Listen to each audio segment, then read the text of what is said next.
The creature had forgotten what hope felt like. Deep within the hollow core of a dead moon, where no light had touched the stone walls for 800 years, the dragon lay in chains. His name was Valix Thorn, and he had once been beautiful. His scales had shimmered like liquid galaxies, shifting through colors that had no names in any language. His wings had stretched across 1,000 meters, catching the solar winds between stars. His voice had been so powerful that he could sing planets into new orbits, guiding them gently through the darkness of space. Now he was nothing but bones wrapped in papery skin. His scales had turned gray and cracked like dried mud. His wings had crumbled away, leaving only brittle membranes that tore if he moved too quickly. He had not moved in over a century. There was no point. The chains that held him were not made of metal. They were made of crystallized energy, forged by the Zelkari Dominion using technology that was ancient when humanity was still learning to walk upright. The chains wrapped around his throat, his legs, and what remained of his wings. They did not hurt him. They did not need to. The Zelkari had found a much crueler punishment than pain. They had sentenced him to thirst. Valix belonged to a species called the Draconi. They were among the oldest beings in the universe, cosmic wanderers who had sailed between galaxies before most intelligent species had discovered fire. They did not need food. They did not need air. They needed only one thing to survive: water. But not just any water. The Draconi could only be nourished by water that was freely given. It had to be offered with kindness, presented as a gift from one living soul to another. Water taken by force would turn to poison in their bodies. Water found in nature, in rivers or oceans or ice, would simply pass through them without providing any sustenance at all. Only the gift of water, given with genuine intent, could keep a Draconi alive. This was why the Zelkari had chosen this punishment. This was why they had dragged Valix to a dead moon in the emptiest corner of the galaxy, a place where no intelligent life existed within 300 light-years. They wanted him to die slowly, to feel his body wither and crack over centuries, knowing that no help would ever come, and they wanted the universe to watch and remember. Valix's crime had been simple. He had shown mercy. 800 years ago, there was a small planet called Pelora 7.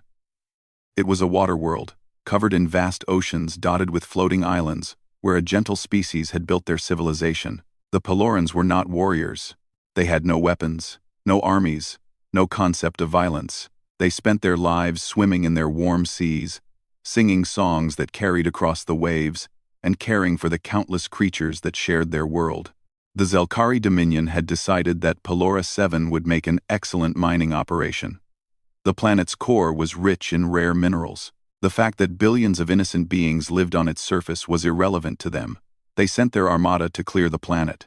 Valix had been passing through that region of space when he heard the Pelorans' songs turn to screams. He had stood between the armada and the planet. One dragon against 3,000 warships. He had fought for 7 days, tearing through their vessels with claws that could rend starship hulls like paper, breathing fire that burned hot enough to melt their shields. In the end, he had destroyed the entire fleet. But the Zelkari Dominion was vast. They sent another armada, and another, and Valix grew tired.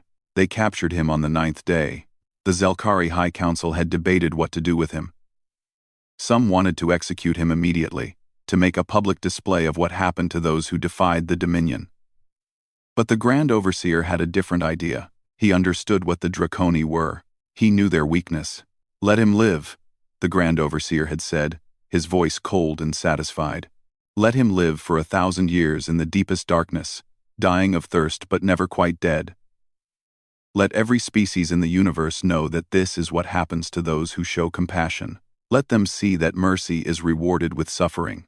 And so Valix was taken to the dead moon and chained in its hollow heart. The first century was the worst. He had screamed and raged and fought against his chains until his voice gave out and his strength abandoned him. He had called out with his mind, sending desperate pleas across the void, hoping that someone, anyone, might hear him. No one answered. The second century, he had simply waited. He told himself that surely, someone would come. The Draconi were respected throughout the cosmos. His brothers and sisters would search for him. They would find him.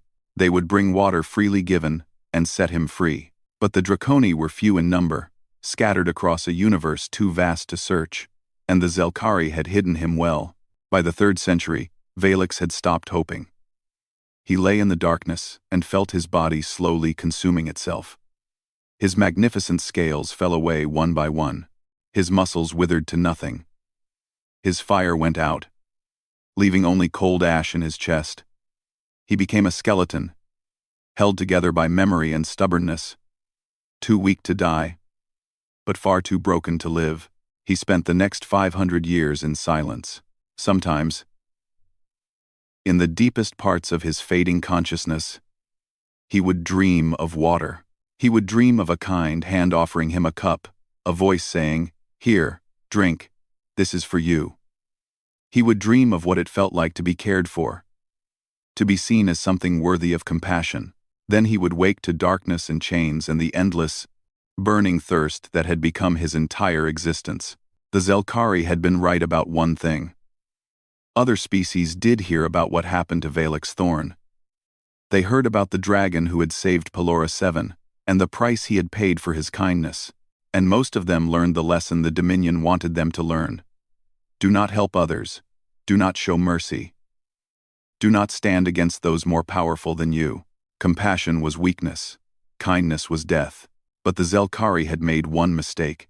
In their arrogance, they had assumed that no intelligent species would ever reach this forgotten corner of space.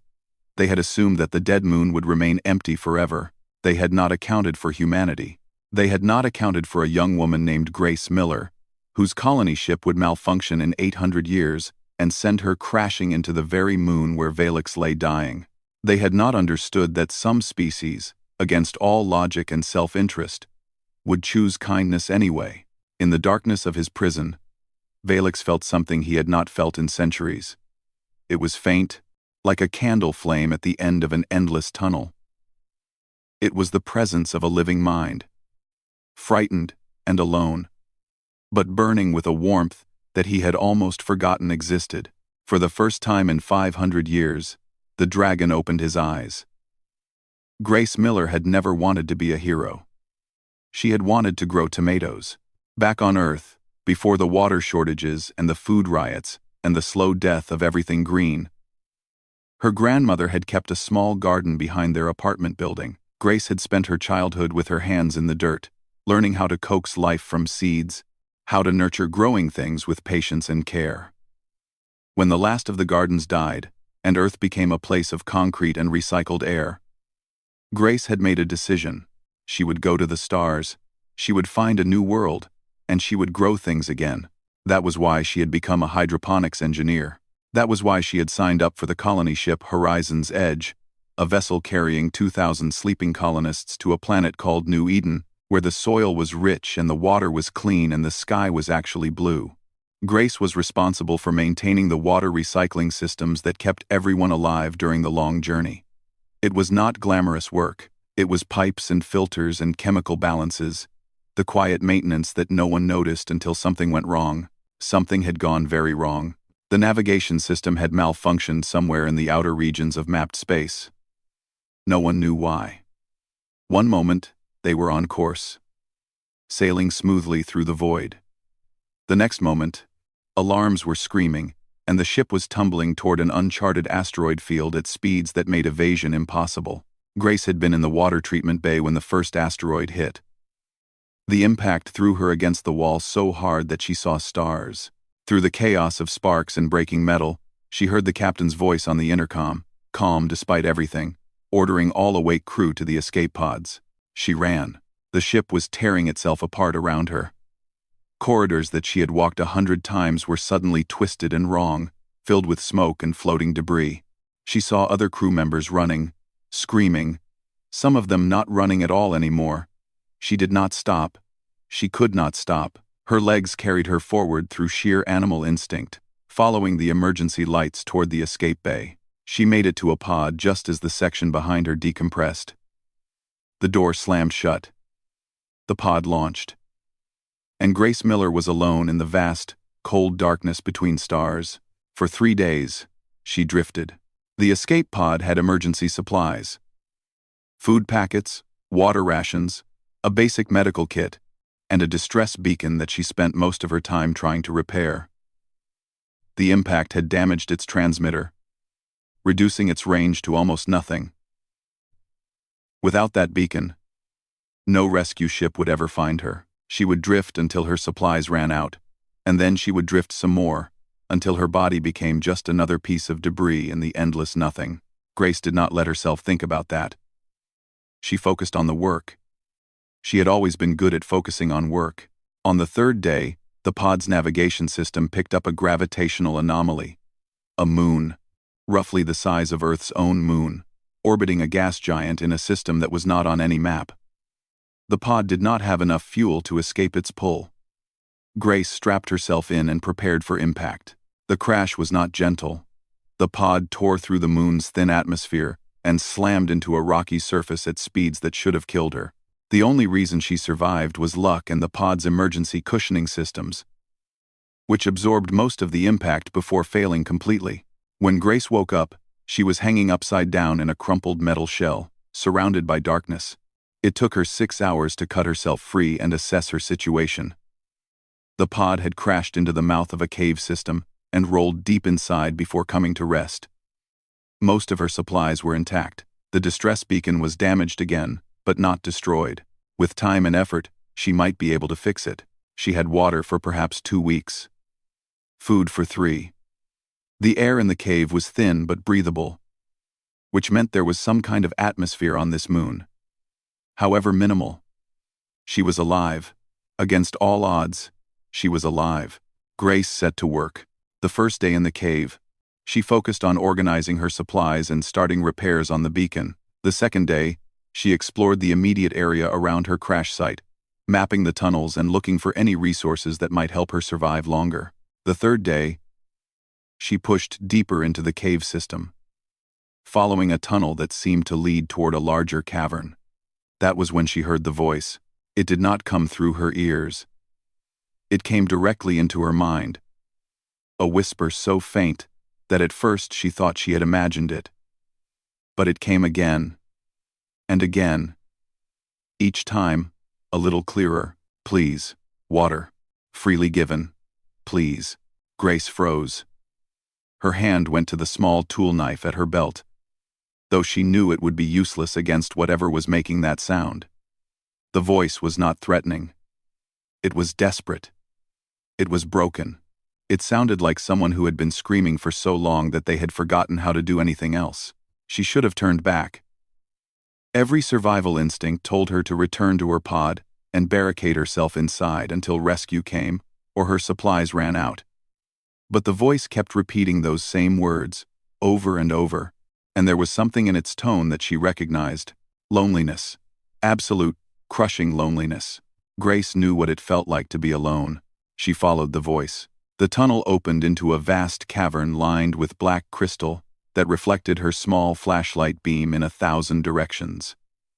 The space was enormous, large enough to hold a dozen cathedrals stacked on top of each other, and in the center of that space, chained to the floor and walls and ceiling by glowing bands of energy, was the largest living thing Grace had ever seen. She stopped breathing. It was a dragon. There was no other word for it. A dragon the size of a skyscraper, with a long serpentine neck and massive wings folded against its back, and a head that could have swallowed a house. But this dragon was dying. Its scales were gray and cracked, falling away in places to reveal the bone beneath. Its wings were torn and brittle, reduced to skeletal frames draped with membrane that looked like old paper. Its body was so thin that she could see every rib, every joint, every knob of its ancient spine. Only its eyes were still alive. They glowed with a faint blue light, fixed on her with an intensity that made her want to run and stay in equal measure. Please, the voice came again, and now she knew it was coming from the dragon. Water. Freely given. Please. I beg you. Grace looked at the creature before her. She looked at 800 years of suffering made flesh. She saw the chains that held it down, and the obvious cruelty of its imprisonment. She saw a being that had once been magnificent, reduced to a skeleton begging for a drink. Her hand moved to the canteen at her hip. She had 2 liters of water left. Her recycler was damaged. Giving away her water could mean her own death. Every logical part of her brain screamed at her to walk away, to save herself, to think about survival. But Grace had never been very good at listening to logic when compassion got in the way. "What happened to you?" she whispered. The dragon's eyes flickered. You can understand me? I can hear you in my head. I don't know how." She took a step closer. "What happened? Why are you here?" "I saved a world," the dragon said, his mental voice cracking with exhaustion. "I saved a world, and this is my punishment. Please, I have been here for so long. I am so thirsty. Please." Grace unscrewed the cap of her canteen. Grace stood in the crystal cavern with her canteen in her hand, looking up at the dying dragon who had begged her for water. Her heart was beating so fast that she could hear it in her ears. Her hands were shaking. She had never been more afraid in her entire life, but she had also never been more certain of what she needed to do. "Wait," the dragon said, his mental voice trembling with something that might have been hope or might have been terror. "You do not understand. My kind, the Draconi, we cannot drink ordinary water. It must be given freely, given with kindness. If you give me water only out of fear, or because you want something from me, it will not help. It might even hurt you." Grace looked at the canteen in her hand. 2 liters. Maybe 2 weeks of survival if she was careful. She thought about her grandmother's garden, about the way the old woman had always shared her tomatoes with the neighbors even when there was barely enough for their own family. She thought about the words her grandmother had spoken before she died, holding Grace's hand in a hospital room that smelled like recycled air and fading hope. "Kindness is never wasted," her grandmother had said. "Even if it costs you everything, even if no one ever knows. Kindness plants seeds that we may never see grow, but they grow all the same." Grace walked toward the dragon. "I am not afraid of you," she said, which was a lie. She was terrified, but her fear did not control her. "I am not giving you water because I want something. I am giving you water because you are suffering. And I have the ability to help, and that is reason enough." She climbed over a ridge of broken crystal until she was close enough to touch the dragon's enormous head. His eye, a deep blue orb the size of a car, watched her with a mixture of wonder and disbelief. She could see herself reflected in it, a small figure in a dirty flight suit, holding a plastic canteen like it was the most precious thing in the universe. "My name is Grace," she said softly. "Grace Miller. I do not know what you did to end up here. I do not know if you are good or bad or something in between. But I know that nothing deserves to die like this. Nothing deserves to be this alone for this long." She lifted the canteen to his cracked lips. "Drink," she said. "This is my gift to you. Freely given." The dragon drank. The first drops of water touched his tongue, and something extraordinary happened.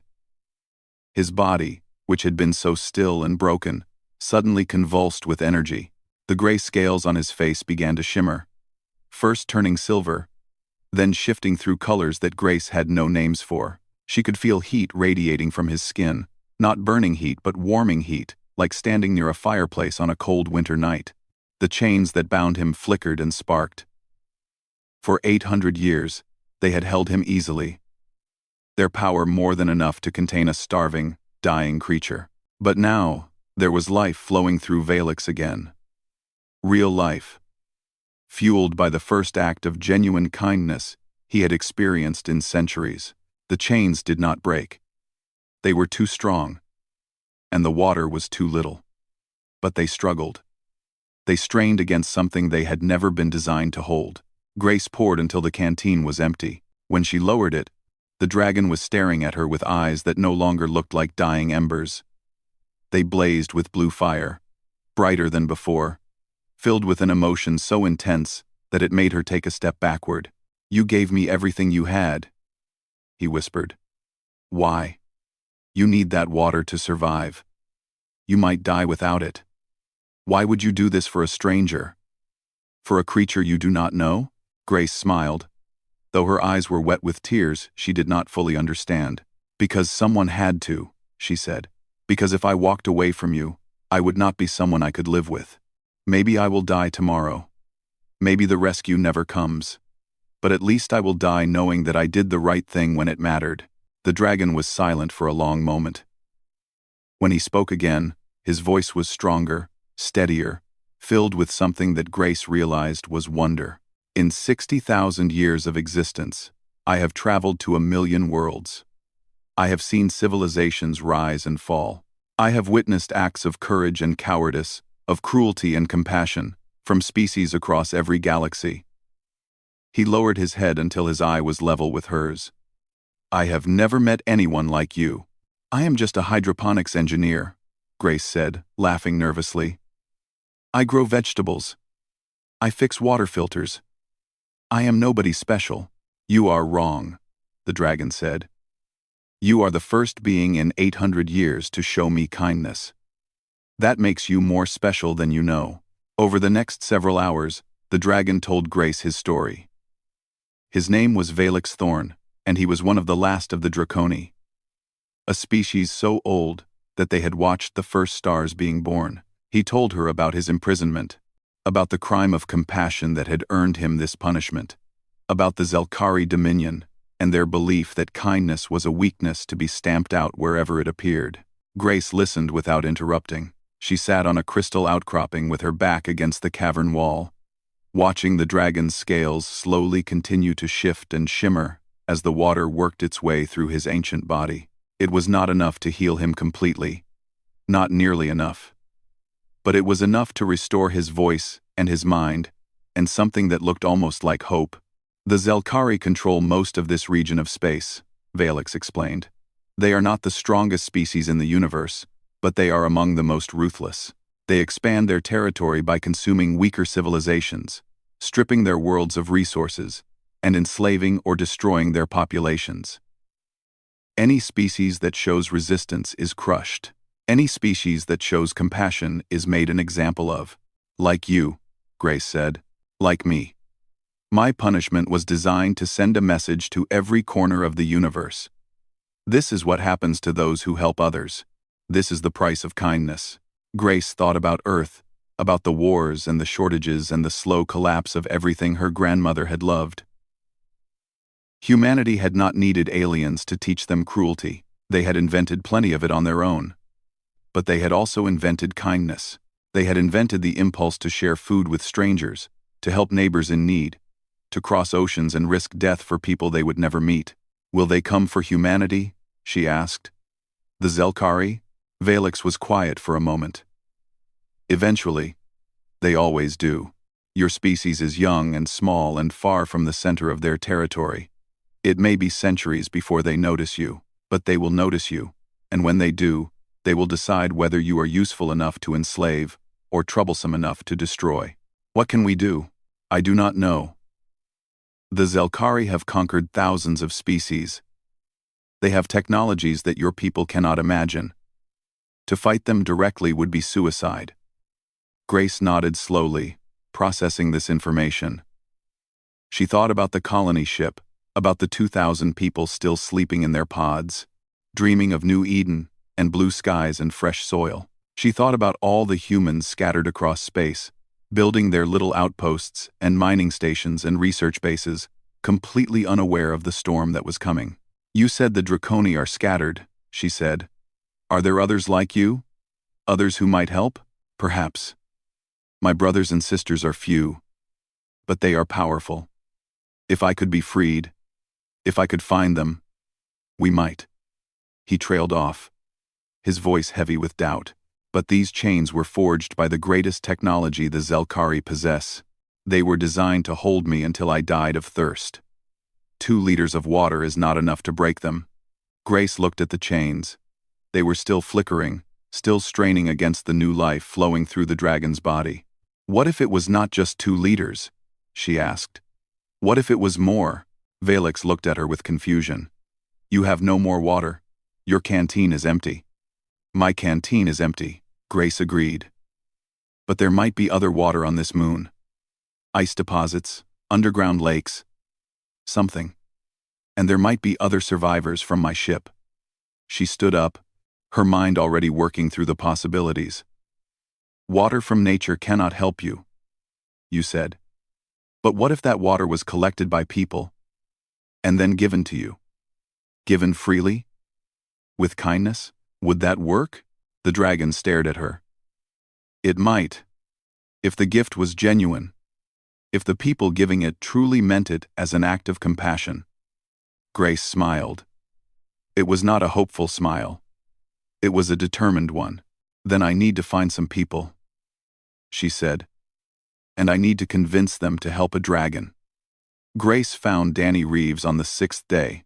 She had been exploring the cave system methodically, using markers made from torn strips of her flight suit to keep track of the tunnels she had already searched. The caves were vast and confusing, a maze of passages carved by ancient geological forces that had died long before any intelligent species had evolved. Several times she had gotten lost. Several times she had nearly fallen into crevasses that dropped into absolute darkness. But she had kept going, because stopping meant accepting that she was alone, and she could not accept that. Danny was huddled in a small chamber about 3 kilometers from her own crash site. His escape pod had fared worse than hers, crumpling almost completely on impact. He had crawled out with a broken arm and a head wound that had left dried blood caked down the side of his face. He had been wandering the caves for days, rationing his water, trying to find a way to the surface or any sign of other survivors. When Grace's flashlight beam found him, he burst into tears. I thought I was the only one, he said, his voice cracking. I thought everyone else was dead. Grace helped him back to her crash site and used her medical kit to set his arm properly and clean his wounds. Danny was a pilot, young and optimistic, the kind of person who had signed up for the colony mission because he genuinely believed in humanity's future among the stars. He had flown supply runs on Earth before the water crisis got really bad, and he had stories about delivering food to refugee camps and watching children smile when they saw the crates being unloaded. Grace decided that she liked him immediately. There is something I need to show you, she said once he was patched up and had eaten some of her emergency rations. Something incredible. But I need you to promise not to panic. Danny laughed weakly. I crashed on an alien moon. I broke my arm, and I have been alone in the dark for almost a week. I do not think I have any panic left in me. Grace took him to the crystal cavern. The dragon was waiting for them. Over the past 2 days, his condition had continued to improve slightly. The small amount of water Grace had given him working its way through his ancient system, his scales were no longer gray but a dull silver, and his eyes burned brighter than before.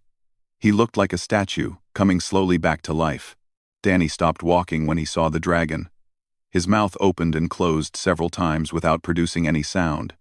His eyes went very wide. That is a dragon, he finally managed to say. That is a dragon, Grace. There is a dragon in this cave. His name is Valix, Grace said. And he needs our help. She explained everything. She told Danny about the Draconi and their need for freely given water, about the Zelkari Dominion and their war against compassion, about Valix's imprisonment and the centuries of suffering he had endured. Danny listened without interrupting, his expression shifting from disbelief to wonder to something that looked like anger. They put him here because he saved people? Danny said when she finished. They locked him up for 800 years because he showed mercy? Yes, Valix said, his voice resonating in Danny's mind. The pilot flinched at the mental contact but did not run. The Zelkari believe that compassion is weakness. They believe that the strong have no obligation to help the weak. My punishment was meant to prove them right. Danny looked at Grace. What do you need me to do? Over the following days, they found more survivors. Grace's repaired distress beacon was picked up by other escape pods that had crashed on different parts of the moon. And one by one, the survivors made their way to her location. Some of them were injured. Some of them had lost friends in the crash. All of them were scared and confused and desperate for hope. Grace gave them something better than hope. She gave them purpose. 17 people gathered in the tunnels outside the crystal cavern. They were engineers and scientists and medical personnel, ordinary people who had signed up for a colony mission because they wanted to build something new.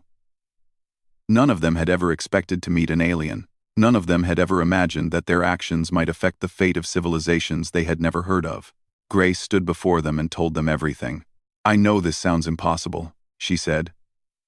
"I know it sounds like something from a story. But it is real. There is a dragon in that cavern who has been suffering for 800 years because he helped people. There is an empire out there that wants to destroy anyone who believes in kindness. And there is something we can do about it. Minus. Number 4. She pointed to a rough map she had drawn on a piece of salvaged metal. There are ice deposits beneath this moon's surface.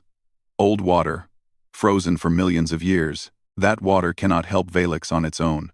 But if we collect it, melt it, and offer it to him as a gift, freely given, it can heal him. It might even be enough to break his chains." "And then what?" asked a woman named Lucy Tate, a geologist who had been responsible for surveying New Eden's mineral deposits.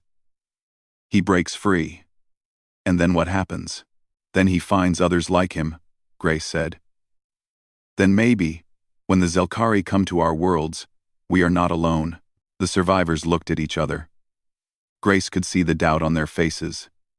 The fear. The exhaustion. They had lost everything. Their ship was destroyed. Their friends were dead. They were stranded on an alien moon with no certainty of rescue and dwindling supplies. Asking them to share their precious water with a creature they had just learned existed felt like asking them to throw away their only lifeline. But she also saw something else in their eyes. She saw the same thing she had felt when she first heard Valix's voice. That instinct that ran deeper than fear or logic. The impulse that made humans build hospitals in war zones and send food to strangers on the other side of the planet. The impulse to help. "I will do it," Danny said, stepping forward. "I do not fully understand what is happening here, but I know what it feels like to be alone in the dark. Waiting for someone to come. If there is even a chance that we can help him, I want to try." Lucy Tate nodded slowly. "My grandmother always said that you could judge a person by how they treated those who could do nothing for them. I suppose that goes for dragons too." One by one, the others agreed. For 3 days, they worked. They found the ice deposits Grace had marked on her map and used salvaged equipment from their escape pods to melt the ancient water. They worked in shifts, some of them digging and carrying while others rested or tended to the injured.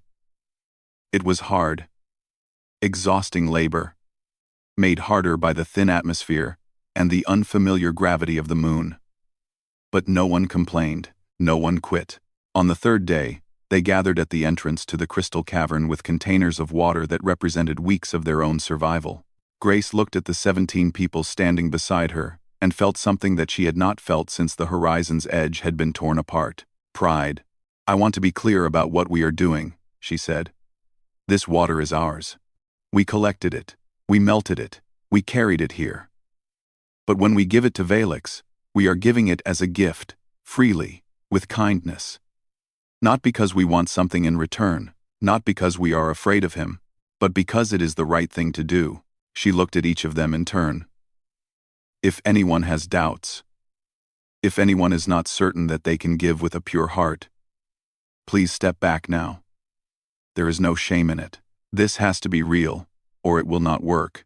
No one moved. Grace smiled. "Then let us go free a dragon."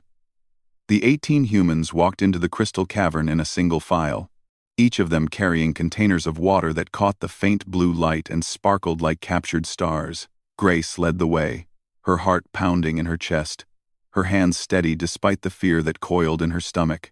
Behind her came Danny, then Lucy, then the others, 15 more people who had chosen to believe in something impossible. Valix watched them approach. His eyes, burning brighter than Grace had ever seen them, moved from face to face with an expression that she could not read. 800 years of loneliness had left marks on his soul that she could not begin to understand. She wondered what it was like for him to see so many living beings at once, to feel their warmth and hear their breathing and know that they had come for him. She wondered if he had ever truly believed this moment would come. The survivors formed a half-circle before the dragon, standing at the edge of the chain's reach. Grace stepped forward, holding her container of water in both hands, like an offering. "Valix Thorn," she said, her voice clear and strong despite the trembling in her legs. 800 years ago, you stood between an armada and a peaceful world. You gave everything you had to protect people who could not protect themselves. You were punished for your kindness, imprisoned in darkness, left to die of thirst where no one could hear your voice. She lifted the container higher. Today, we want to give you something back. Not because you saved that world, not because you might help us someday, but because you were alone, and we are here, and we have the power to help. She turned to look at the others. Each of us has chosen to be here. Each of us has chosen to give you water freely, with kindness, knowing what you are and what you have done. We do this because we believe that compassion is not weakness. We believe that helping others, even when it costs us, is what makes us who we are. She turned back to Valix. We are humans. We come from a small blue planet very far from here. We are young and fragile, and we do not understand most of the universe. But we know this. No one should suffer alone. No one should be punished for mercy. She stepped forward and raised the container to his lips. Drink, she said. This is our gift to you. Valix drank. The effect was nothing like the first time. The first time, with only Grace's 2 liters, there had been a flicker of life, a hint of restoration. This time, with gallons of water freely given by 18 human souls, there was an explosion. Light burst from the dragon's body like a second sun being born. His scales ignited with colors that shifted and swirled in patterns too complex for human eyes to follow. His wings, which had been brittle and broken, suddenly unfurled with a sound like thunder, stretching across the cavern and filling it with shadows that danced and flickered. His body expanded, muscles reforming, bones strengthening, the skeleton becoming flesh, and the flesh becoming something magnificent. The chains screamed. They had been designed by the greatest engineers of the Zelkari Dominion, forged to hold a dying dragon for 1,000 years. They had not been designed to hold a dragon who was truly alive, truly awakened, truly fueled by the combined compassion of 18 people who had chosen kindness over fear. The first chain snapped with a flash of white light that left afterimages burning in Grace's vision. The second chain followed moments later. Then the third, the fourth, the fifth, all of them breaking like glass against the rising tide of Valix's restored power. When the last chain shattered, the dragon rose. Grace had to crane her neck to look at him. He filled the cavern now, his full size revealed for the first time. And she realized that what she had seen before was only a fraction of his true form. His head alone was larger than a house. His wings, fully extended, would have blotted out the sun.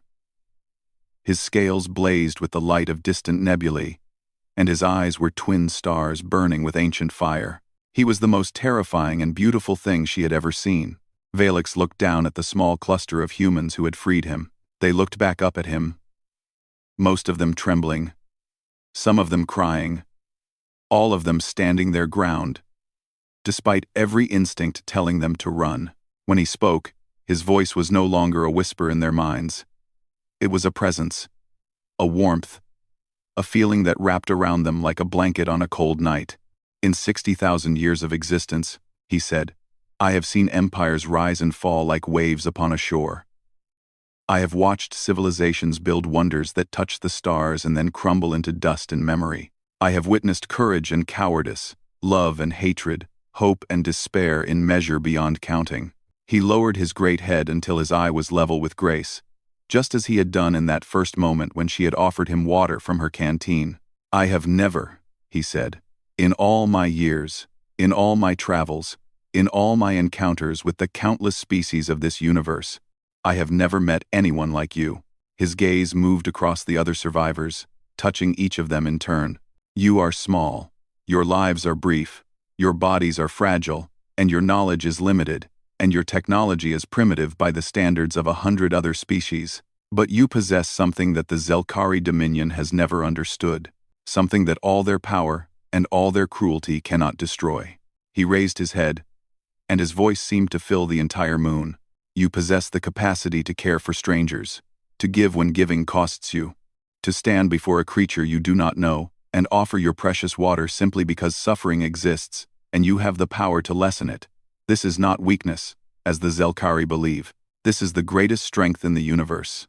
Valix spread his wings, and the cavern walls began to crack around them. He was too large for this prison now. Too powerful. Too alive. The Zelkari Dominion will come to your worlds. They always do. They will see your small ships and your primitive weapons, and they will believe that you are easy prey. They will threaten you with destruction.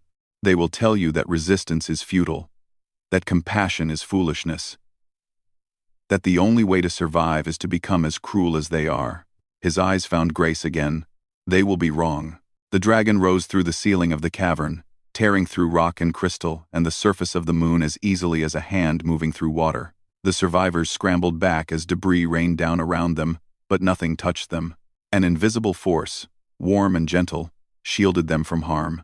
When they climbed to the surface and looked up, they saw Valix hovering in the thin atmosphere above the dead moon. His wings beat slowly, creating ripples in the space around him that looked almost like waves in an ocean. Stars were visible through the darkness, more stars than Grace had ever seen, a universe vast and ancient and suddenly much less empty than it had been.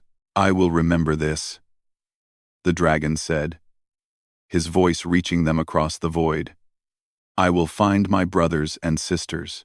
I will tell them what happened here, what you did, what humanity is capable of. And when the Dominion comes to your stars, when they threaten the worlds where your children and your children's children will live, they will discover that you do not face them alone." He turned toward the deep darkness between galaxies, preparing to launch himself into spaces that human ships would not reach for centuries. "Thank you," he said. "Thank you for the water. Thank you for the kindness. Thank you for proving that 800 years of suffering were not wasted. Because they led me to you." Then he was gone, a streak of impossible color cutting across the infinite black, and the 18 humans were left standing on the surface of a dead moon, staring at stars that suddenly seemed full of possibility. Danny let out a breath that he seemed to have been holding for hours. Did that really just happen? Did we really just free a space dragon? Grace laughed. It burst out of her like something that had been trapped for too long. A sound of joy and disbelief, and overwhelming emotion. Lucy joined her. Then the others, until all 18 of them were laughing and crying and hugging each other on the gray stone surface of a moon that had been a prison and was now a monument. "We did," Grace said, when she could speak again. "We really did. Ever. We really did. Ever. We really did. We really did."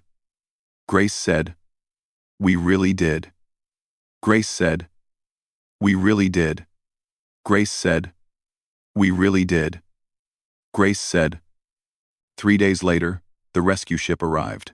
The crew of the Stellar Horizon, a survey vessel that had picked up their distress signal, found 17 humans and 1 hydroponics engineer waiting for them on an uncharted moon, surrounded by the remains of what looked like a catastrophic geological event.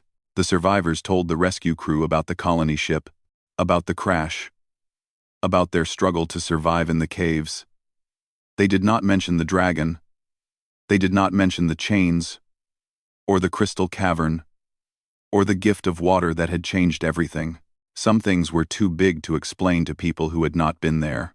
But years later, when Grace was an old woman tending a garden on New Eden, she would sometimes look up at the night sky and wonder. She would wonder where Valix was, whether he had found his brothers and sisters, whether the alliance he had promised was taking shape somewhere in the vast darkness between stars.